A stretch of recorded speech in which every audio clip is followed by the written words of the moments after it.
நமது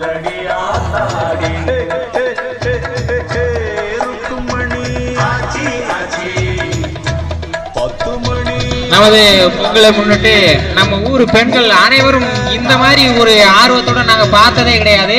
இவ்வளவு ஒரு ஆர்வத்துடன் சிறு குழந்தையிலிருந்து பெரியவர் வரை இவ்வளவு அழகாக கோலம் போடுவது நினைக்கவே இல்லை. நாங்கள் ரேசாகத்தான் இதை தொடங்கினோம். ஆனால் இது இடமே காணவில்லை.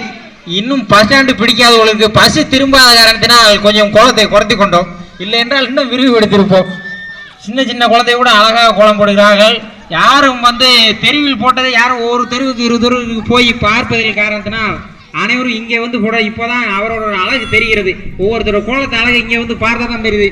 நம்ம ஊர் இன்னும் வீட்டுக்குள்ள நிறைய பெண்கள் இருக்கிறார்கள். அடுப்படியே பார்க்காம கோலத்தை பாருங்கள். இன்னும் சமையல் கறி எல்லாம் ஆகவில்லை என்று நினைக்கிறேன். சாப்பிட்டு விட்டு சீக்கிரம் பாருங்கள். கோலம் காத்து அழைத்து விடும் போல் இருக்கிறது. நிறைய அழகா வண்ண வண்ண கோலங்கள்லாம் போட்டுட்டு இருக்காங்க. இன்னும் நிறைய பேர் மட்டன் சாப்பிட்றதுலே குறியாக இருக்கிறாங்க. இங்க ஒரு குறிப்பு விநாயகர் படம் போட்டுக் கொண்டு இருக்கிறது. அந்த விநாயகர் எப்போது முடிப்பார் என்று தெரியவில்லை. அநேகமாக விநாயகருக்கு 2 புலக்கட்டையும்